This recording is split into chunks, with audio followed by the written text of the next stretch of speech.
Vabim vas, da se mi v okviru poletnega online summita v organizaciji Dobe pridružite na webinarju na temo pozitivnega voditeljstva, na katerem bom pojasnil, kako spoznanja pozitivne psihologije uporabiti pri vodenju in krepitvi medosebnih odnosov na delovnem mestu. Najprej bom predstavil osnove pozitivne psihologije in razložil nekatere pomembne koncepte, na primer model blagostanja PERMA in pa psihološki kapital, ki jih sodobni voditelji morate poznati. Nato pa bom podal še nekaj konkretnih napotkov oziroma usmeritev za ravnanje oziroma komuniciranje s sodelavci na delovnem mestu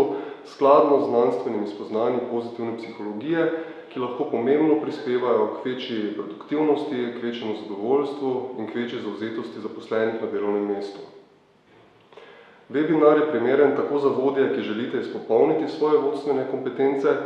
kot tudi za vse tiste, ki sicer ne zasedate vodstvenega položaja, vendar pogosto delate v timih oziroma sodelujete z različnimi sodelavci in bi na ta način želeli izboljšati svoje komunikacijske veščine.